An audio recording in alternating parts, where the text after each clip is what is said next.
Sejam bem-vindos. Fique agora com o programa Espiritismo em Nossas Vidas com Wagner Ideale, sempre com temas que estão ligados ao nosso dia a dia. Olá pessoal, vamos a mais um tema do nosso livro, do nosso programa Espiritismo em Nossas Vidas. E hoje nós vamos falar a relação entre Espiritismo e Psicologia. Porque nos dias de hoje nós vamos ver no nosso dia a dia muitos psicólogos espíritas, vamos ver muitas colocações que a psicologia clássica faz sobre a mente humana, sobre a psique humana, e entendemos que seria interessante fazer um bate-papo sobre isso. Então vamos lá. O Espiritismo, quando ele começa lá atrás, a psicologia como ciência, ela estava ainda engatinhando, tinha alguns pensadores, mas ainda não estava formalizado, estava em formação essa ciência chamada psicologia, né, a neurociência, todos aqueles estudos que estão voltados para a mente humana. E a mente humana sempre foi um objeto, e vai continuar sendo durante muito tempo, um objeto que fascina nós, né? O Espiritismo, ele deixa muito claro o seguinte: existe o corpo físico,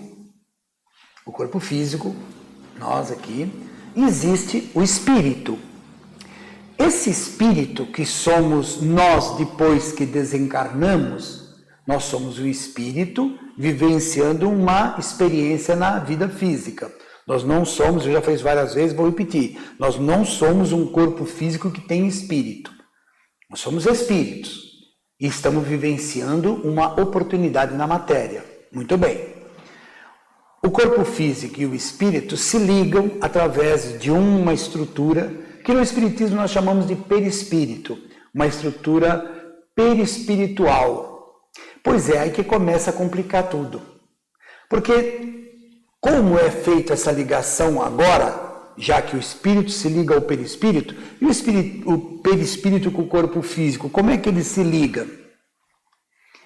Veja, não é simplesmente, a gente fala assim, o espírito com o perispírito liga com o corpo físico. Não é assim tão simples. Há uma integração profunda entre todas as estruturas orgânicas com as estruturas espirituais, controlada pelo cérebro. O cérebro, aí é que está o contexto da psicologia, o contexto das ciências neurais, vamos dizer assim. Para todos eles, dentro da academia científica, quem pensa é o cérebro. A psique humana, né? Todos os nossos complexos, todos os nossos traumas, todas as nossas sombras, como nos ensina Jung, está no cérebro. O Espiritismo fala que não, está numa estrutura à parte. Freud, quando fez o seu maravilhoso trabalho, todos os seus estudos, ele se utilizou dos sonhos dos seus pacientes para tentar atingir, e ele conseguiu muitas vezes, atingir um desequilíbrio, um problema que aquele paciente tinha, um trauma de criança, uma dificuldade que ele tinha. Mas Freud entendia que tudo isso está localizado no cérebro, em regiões do cérebro, que antes a gente não tinha equipamento para medir.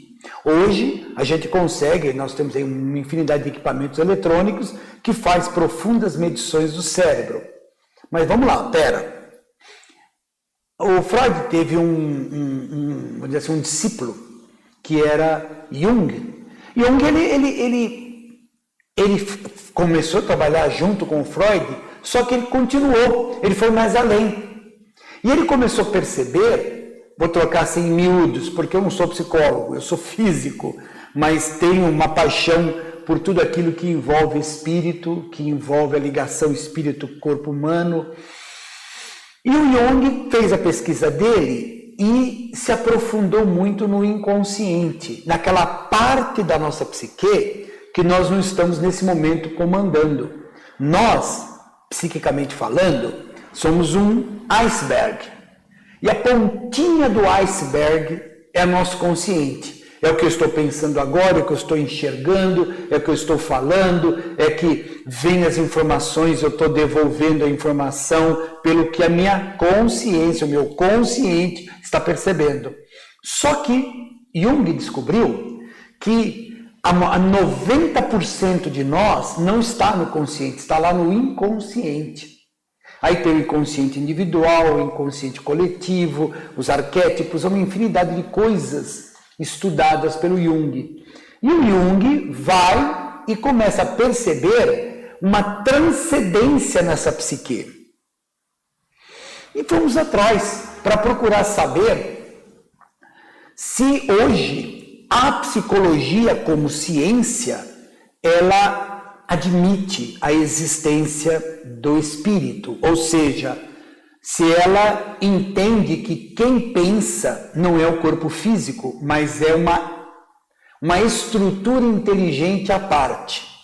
Essa estrutura inteligente está profundamente conectada, ligada com o cérebro. Então, certos mecanismos automáticos do corpo, sem dúvida nenhuma, é o cérebro que coordena. Certos mecanismos de sobrevivência, de movimento, disso e aquilo outro, o espírito não coparticipa disso, se coparticipa, mas de forma meio que indireta. O ato do raciocínio profundo, da análise lógica, quem vai fazer é o espírito, se utilizando dos recursos que nós temos no cérebro. Eu estou colocando em pequenas palavras, de uma forma bastante objetiva, porque na verdade isso é bastante complexo. O que importa para nós espíritas é que nós temos um corpo físico, está aí para todo mundo ver, apalpar. Nós temos um cérebro fantástico que os equipamentos detectam uma infinidade de coisas. Por exemplo, se você pegar uma pessoa que não tem uma mediunidade de vidência e fazer nela aqueles equipamentos que me foge o nome agora, que faz aquelas medições do cérebro e tudo mais, vai ter um resultado. Se essa pessoa que está passando por esse teste, né, daqui a pouco eu vou lembrar o nome daquele equipamento, aquele equipamento que a gente entra naquele túnel, né, e está me fugindo o nome agora. Então, ele, sendo uma pessoa que não tem a mediunidade, vai dar certos tipos de resultado. Quando é uma pessoa com uma mediunidade, por exemplo, de evidência, alguns pontos nas medições vão ser um pouquinho diferentes. Perfeito. A ciência vai dizer, mas isso é uma anomalia, isso é um problema, ou isso é aquilo, aquilo outro. Vai ter resposta. A ciência sempre tem resposta para tudo. Ou ela procura responder dentro das estruturas que ela tem. Mas o que acontece nos dias de hoje, porque nós temos muitos psicólogos espíritas, muitos psicoterapeutas espíritas, neurocientistas espíritas. Então, esses profissionais sabem e atuam nos seus trabalhos pensando no mundo físico, com toda a sua complexidade, que não é simples, não é uma brincadeira, né? E pensam também no contexto espiritual. Eu vi uma palestra do professor Sérgio Felipe, acho que é o nome dele, é um espírita, um neurocirurgião, um pesquisador, e ele tem um trabalho simplesmente maravilhoso, né? E ele falou uma coisa que eu nunca tinha parado para pensar. Eu trabalho com computação, eu dou aula de computação, trabalho com arquitetura de computadores, com circuitos eletrônicos, né? Mais a parte eletrônica do que a programação. E ele falou uma coisa desse computador chamado cérebro, fascinante. Ele falou, todo computador do mundo, por mais complexo que seja, por mais sofisticado que seja, ele precisa de um programa. Alguém tem que colocar um programa nele. Quando você vai falar em inteligência artificial, na verdade, não é que o computador tradicional que está rodando nele software de inteligência artificial, não é que ele está desenvolvendo inteligência, é porque ele tem uma base de conhecimento, lá dados gravados em uma base, ele tem um programa que ele recebe um questionamento, ele vai naquela base, trabalha e responde. E na medida em que vai entrando informações novas, ele vai guardando naquela base, mas ele tem um programa pré-estabelecido. O nosso cérebro é um computador diferente. Ele se autoprograma, ele se autodesenvolve, ele não precisa de ninguém que o programe. Então, o cérebro é um computador bastante diferenciado. E quem é que dá todo o suporte para esse cérebro, para esse computador? Tem que ter alguma coisa por fora. E nós, no Espiritismo, entendemos que nós temos algo mais. Esse algo mais é o Espírito. E aí, nós vamos perceber que a psicologia clássica, a psicologia moderna, ela tem todo o ferramental hoje para aceitar a existência do espírito, da sobrevivência da alma. Tudo bem, não existe ainda um mecanismo que dê palpável sobre isso, mas é tudo em processo de investigação. Então, nós aceitamos a sobrevivência da alma, ou seja, a continuidade da vida, em função do que o mundo à nossa volta. Foi ontem, eu vi um vídeo, já vi vários, eu vi um de um menininho de 7 anos de idade tocando piano como um virtuoso. Ontem me mostraram um vídeo de uma criança, aquele moleque que não tinha 5 anos de idade, tocava a bateria melhor que qualquer banda de rock por aí. O menino era, nossa, uma coisa louca ali na bateria. Aí você fala, poxa, mas por que ele, vamos ser bem racionais, por que ele consegue tocar bateria daquele jeito e eu não sei tocar bateria nada? Ou aquele outro menino não toca bateria nada, mas ele toca. Em compensação, aquele menino é novinho, tem 7 anos de idade e já fala 2, 3 idiomas. Com facilidade ele aprendeu. Tem criança por aí assim? Tem. Ou aquele outro, aquela outra menininha que desenha de forma espetacular e tem 5, 6 anos. Como é que pode? Mas aquela outra não desenha.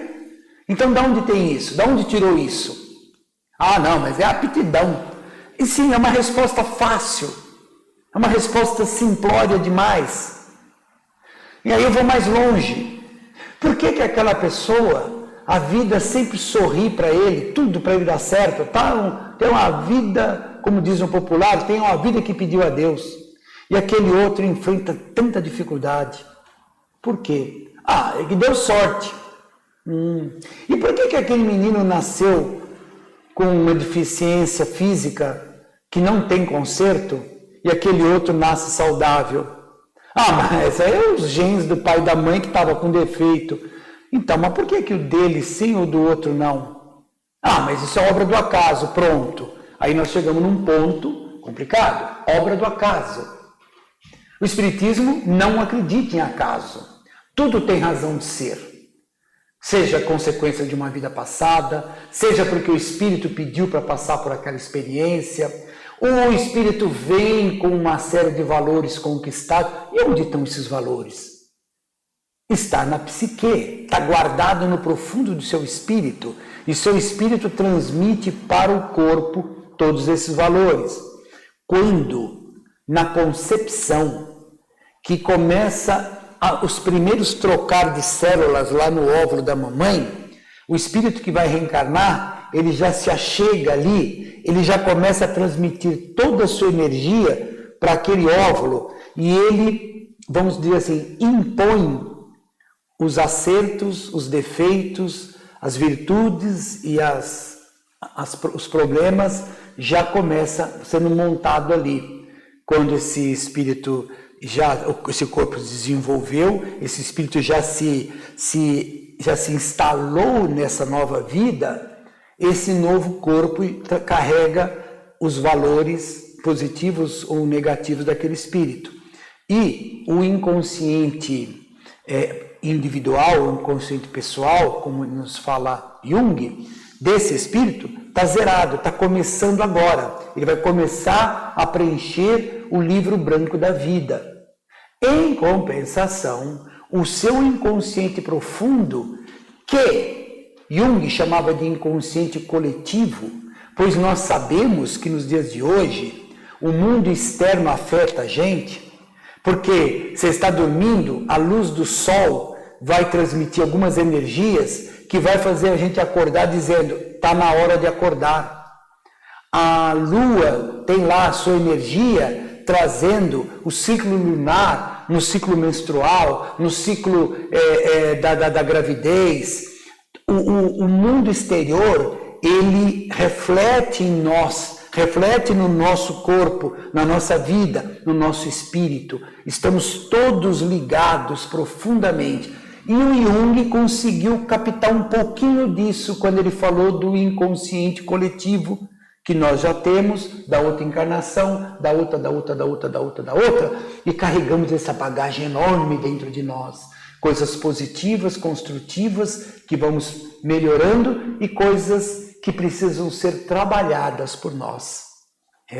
Coisas que nós temos que pensar, tirar lá do inconsciente. Isso normalmente é um trabalho de um psicoterapeuta, né?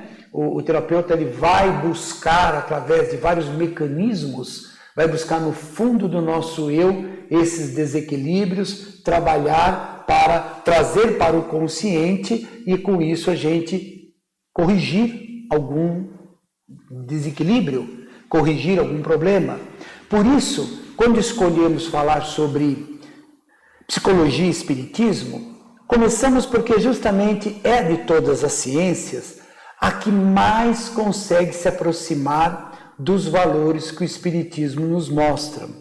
Tanto é que lá atrás, quando se começou a trabalhar a questão da paranormalidade, do acesso ao mundo dos espíritos, aquela coisa toda, lá no meados do século XIX, se falava muito em sociedades de psicologia e estava se estudando a mente humana, de que todos esses movimentos, na verdade, não era externo, era do próprio ser, vamos dizer assim, um animismo, né?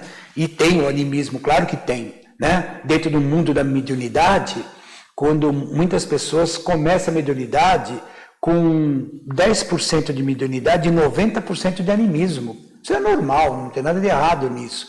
E na medida em que vai evoluindo essa mediunidade, vai sendo educada, vai estudando, a mediunidade vai subindo e o animismo vai diminuindo, porque o espírito encarnado começa a aprender a se ligar ao mundo espiritual nos momentos adequados. Coisa que a gente faz toda hora, né? A gente vai dormir, a gente se liga ao mundo espiritual. A gente está quietinho aqui, daqui a pouco a gente lembra de alguém querido que partiu, e a gente fecha os olhos, lembra daquela pessoa com tanto carinho, com tanto amor. Vocês podem ter certeza que ele recebeu essa conexão lá onde ele está. Ele recebe a energia, ele recebe aquela conexão. Se ele tiver com disponibilidade, se ele puder, ele imediatamente vem onde você está.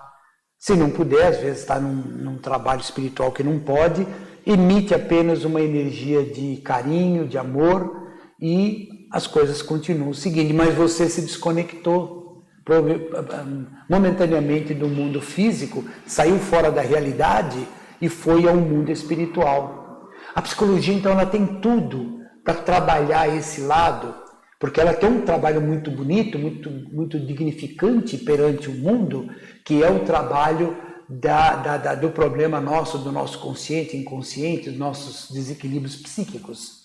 Mas ainda muitos estudiosos ficam presos no contexto apenas do cérebro.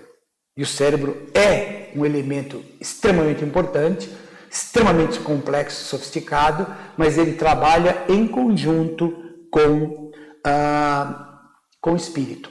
O professor Sérgio, o doutor Sérgio, professor Sérgio, ele deu um exemplo muito interessante quando ele falou assim, para tentar explicar isso, ele falou fome. Quando a gente pensa em fome, a gente pensa no estômago, mas não é.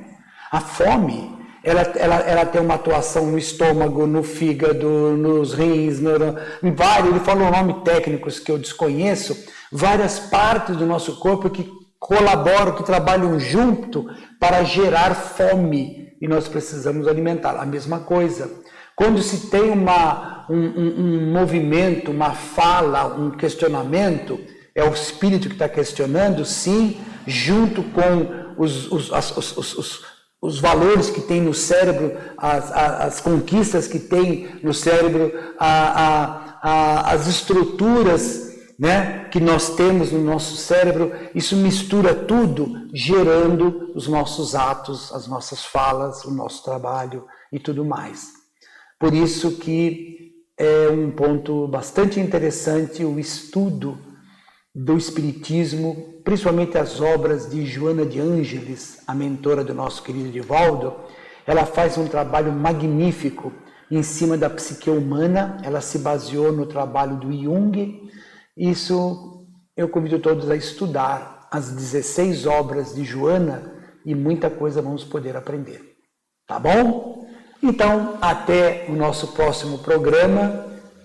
Até lá, pessoal. Fiquemos todos na paz do Mestre Jesus.